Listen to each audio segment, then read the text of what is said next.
whether your family owned slaves or ran the Underground Railroad through Mammoth Cave. The way that man behaved upon the granite pave got me thinking that we're still far from being saved. An object can symbolize different things. When we talk about symbol, what we're talking about is ascribing meaning, external meaning to something individual. In regards to the Confederate statues in Lexington, I think the statues do symbolize history, but I think they symbolize an unfortunate history that shouldn't be celebrated. They represent racism. They represent a past that, they're trying to create a narrative that is unfavorable. What the statues symbolize in Lexington is men that fought for what they believed in. While you may not agree or disagree with them, there has to be a place for them in our society. Myself, I believe that it's kind of celebrating something necessarily that we shouldn't be proud of, because Confederates didn't exactly stand for what I like to think America stands for now. I kind of believe that slavery is bad. We shouldn't celebrate that, and I understand that we shouldn't erase our history, but we definitely shouldn't put something that is shameful up on a pedestal like a statue where everyone looks up to it, and if it offends people, then why keep it up? I guess they would symbolize cultural history. I would say that they're very historical, and maybe, and with history, there's good and bad, and to some people that may be offensive. Symbolism, I think, is complex because it's not only in the eye of the beholder, it's also in the eye of the builder of monuments. So the people who built the monuments originally had their own sense of symbolism 100 years ago or however long ago the particular monument was built. But we today have a broader, complex set of symbolism that's associated with the monuments. So what do the statues symbolize? So I would answer that question in two ways. And one, I would answer it as a scholar who writes about theories of the built environment, and then I would answer it personally. And so to me, the sort of theoretical scholarly moment is any piece of the built environment, but particularly public art or public statuary, is going to symbolize many things to many people. And the important thing is to realize that that statue actually mediates a public discourse around these ideas. That said, I think it's pretty clear those statues stand for, to me, a commemoration of the so-called lost cause. The Confederacy put up a generation after the South lost the Civil War to look back and say, what a wonderful thing we had here, and we want to remember this. Well, as a historian, I do think the intentions of those who were building them matter. And in fact, in the case of these statues and monuments, the intentions were often very clear. These were established, or they were created and put up in periods of white backlash to Black progress. And if you listen to even some of the dedications of these memorials, you can hear the language and the sentiment of wanting to preserve white heritage and celebrate white heritage.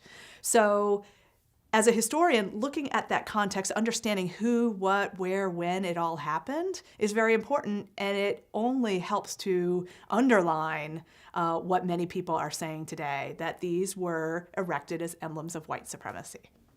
When these monuments were being built, you had one element of the community that wanted to come together as a nation, but in that process they wanted to exclude another element of community, and that was based on race. In the case of the Confederate statues, the intent of the builders was to reintroduce kind of Confederate mythology, lost cause mythology, kind of undo some of the truths that came out in the Civil War, and to muddy the waters to suggest that the Southern cause wasn't as evil as was. So that I think was some of the intent. Along with that intent, there was intent to intimidate minority populations in the South. That was a large part of it. That would be sort of the original intention of the statue, but I also believe that things like statues cannot be understood only by the original intentions of the people who put them up. You also have to ask, what do they mean to people in the contemporary moment? right? Pieces of the built environment, statues, buildings, anything, also are doing the work of sort of what I would call normative ideas about what society should be now, and to what those statues have come to mean to a significant number of people, and they're people to whom I think we need to listen, is that they also stand for a particularly racist past in this part of the world.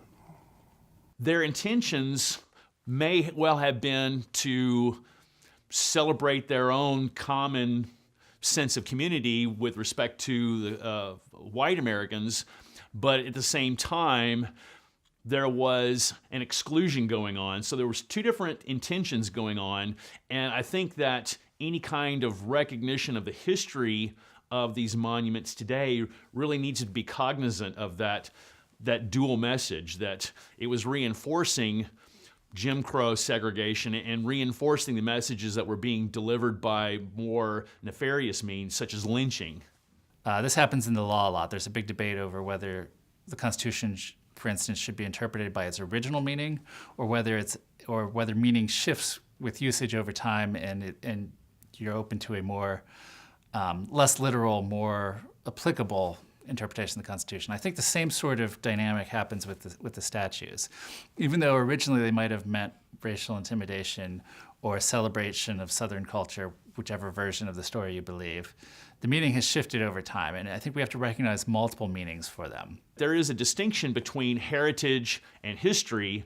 Heritage is a celebration of the past that focuses on a romanticized or nationalistic kind of message, and history takes more of a critical view and evaluates the past based on more of a factual basis. Trying to blend in that Confederate pride as romantic, it is not romantic. Confederate pride, even a person, for me, grew up in the South, like Kentucky and then kind of Tennessee-ish, there's nothing romantic about the South. Monuments to the past are an opportunity to educate people about the past because people have different learning styles. People learn different ways. I learn by reading, very strongly so, but not everybody is that way. So the fact that you have alternative ways of communicating information about the past, I think is good. But I think you have to be careful about what you're communicating and make sure that you're communicating what you want to be communicating, right? Because one statue of John Hunt Morgan on a horse isn't really communicating what the Civil War is about, right? It's lacking the context. I compare that to some of the historic homes around that have preserved the slave quarters, right? You're not ignoring that slavery happened, but you're providing the context, you're showing what it was like, you're showing that was not a good thing. Usually there are displays, curated displays that explain, what happened to the slaves after emancipation. So that context is there where you're providing the full narrative. That doesn't really happen with a statue. So a statue can aid that goal, but by itself is not sufficient and can lead to a misreading of history even. Not everybody gets history by reading a book written by a PhD. They go to public places and they go to museums and libraries and such. So I think monuments should certainly be thought of as an opportunity to instruct the public or teach the public about history, but that message needs to be critically evaluated. I think the statues are an opportunity to educate people of the past, as I think they should be placed in museums, and our history should not be ignored. It needs to be acknowledged and understood by as many people as possible, but I don't believe they need to be in such public areas representing a city or a group of people, as they don't, and that group of people might not feel comfortable with, but they need to be understood, and the history needs to be relearned and thought about, because if you don't consistently think about your history and you forget it, you tend to repeat the mistakes of your past. It is the great intention to educate people. We shouldn't have just a Confederate statue just out there and just to say, that it's associated more with racism or with these other tensions. What it's supposed to represent is that we were just divided. So if you educate more people that we were divided and we're not going back to those old ways and we're trying to progress more as a nation. You potentially could use them to educate people, but I think that there are much better methods to do that. And, you know, I think going into that as well would be the question of whether I think that they should be in museums to still be used for education. And I don't. I really think that there's not a purpose for them. They don't need to be anywhere. Yeah, of course we can use those statues to educate people. In fact, that's what we should do always.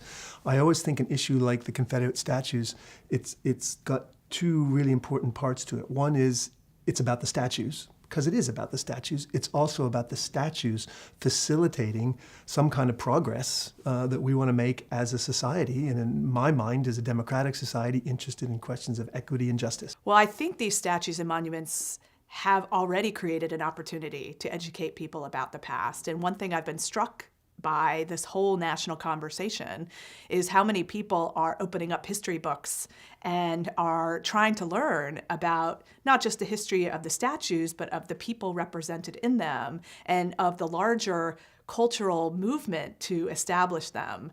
So in some ways, hats off to the statues for already getting people thinking about history and trying to understand the past. But I think also the statues and monuments have the potential to continue fostering a conversation and educating the public. The question is just, where should they do that, and where is the appropriate place to do that? I definitely think we should keep them, and I have to ask, like, where does it stop? Because Al Sharpton said that he would like to see the Jefferson Memorial removed. I think that personally I'd be fine with them being destroyed altogether from a moral standpoint. I understand from an artist standpoint wanting to preserve them for their artistic value of some sort in a museum, and so I think that that's a much more favorable option than just keeping them in place. As an historian, I instinctively am repelled by the idea of destruction of cultural artifacts. I don't necessarily think that we should destroy them, but relocating them. I believe I heard that they were talking about moving the statues to one of the parks. I think that there could be a middle ground where you can still recognize the art of these pieces and that they do take time to make, and, you know, I can understand that middle ground of not wanting to honor them, but not wanting to hate and destroy them. I think it's really up to local communities through a democratic process to decide what they want to do with these statues. And when they get together to talk about it and even vote, as in the case of Lexington, what they're doing is talking about what their collective values are and what they want representing them as a community. And so if a community decides that, yes, these statues truly do represent them, then, you know, it's their right, certainly, to keep these statues up. But I think what we're seeing is in many communities, the community is saying, the people are saying, these statues do not represent us and they don't represent our collective values. Given the example of the statues here in Lexington of John Hunt Morgan and Breckinridge, both of those men are buried in the Lexington Cemetery, which is about a mile away from Cheapside, where the statues are now. What I would favor in that case is transplanting or moving the statues from Cheapside to the Lexington Cemetery, because that gives the appropriate educational and historical context for the statues. They are in proximity to the men whom they represent, and it also puts them in the custody of an institution like the Lexington Cemetery, which is going to have the resources and the expertise to preserve the monuments correctly for a long duration. I feel better about them being in a private place, but again, I still feel that it's a problem that we are still honoring them in some way. What kind of person wants to own, you know, think about the kind of person that's going to want to own one of these statues. I've attributed this to Weta Michael, who's a local restaurant owner. She's the first person I heard say this about 8 or 9 months ago, and I had a conversation with her. She said, we should put them in a cemetery. And I thought that was a brilliant idea, and it turns out that's what we're going to try to do. I like the symbolism of that. I'm a geographer. I think not only is history important, so is geography, which is to say where something is makes a difference. And to have those commemorative statues on the courthouse square says something about them because they're in the public space, the space that stood for democratic citizenship. To put them in a graveyard suggests that they're dead. And I quite like that symbolism. I guess it's okay to move the statues, and you know, we have a lot of history with our founding fathers, but I wouldn't move them and kind of keep them away from the public. So if you know, they want to move the statues from downtown somewhere else downtown, that's fine. But I mean, it's a very touchy subject because we do have a lot of slave history in the United States, and slavery was legal a lot longer in the United States. So to really paint a brush with these Confederate monuments in a negative light, I don't think really does them justice. Well, yes, they were slave owners, and yes, they believed in slavery. At the end of the day, George Washington was also a slave owner. Are we going to start taking down statues of George Washington just because he owned slaves, even though what he did at the end of the day to help America gain its freedom? While we should still keep those monuments because they are part of our founding and because these people wrote our documents that we still use as the core of our country. You know, the Constitution was written by these people. And so I think that I'm much more okay with those statues staying up, given the caveat that we still acknowledge their problematic history. Yeah, where do we draw the line? That's a big question that has come up. And I know there are fears of a slippery slope that once we start taking down the statue of one person connected to slavery or connecting to owning slavery, then we'll take down Thomas Jefferson and George Washington and so forth.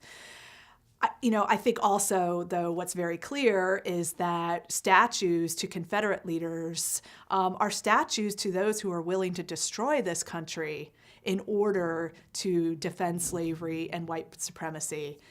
Statues of Thomas Jefferson and George Washington, though, they were statues to people who built this country. And yes, I think those statues force us to confront the tangled legacy between the country's origins and slavery.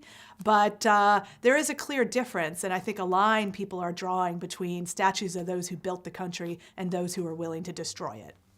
Before the Charlottesville riots recently, I would have had a stronger view on the preservation side, but in the wake of Charlottesville, I now recognize that these cultural artifacts have become a rallying point for a very insidious movement within our society, the racist and the white nationalists.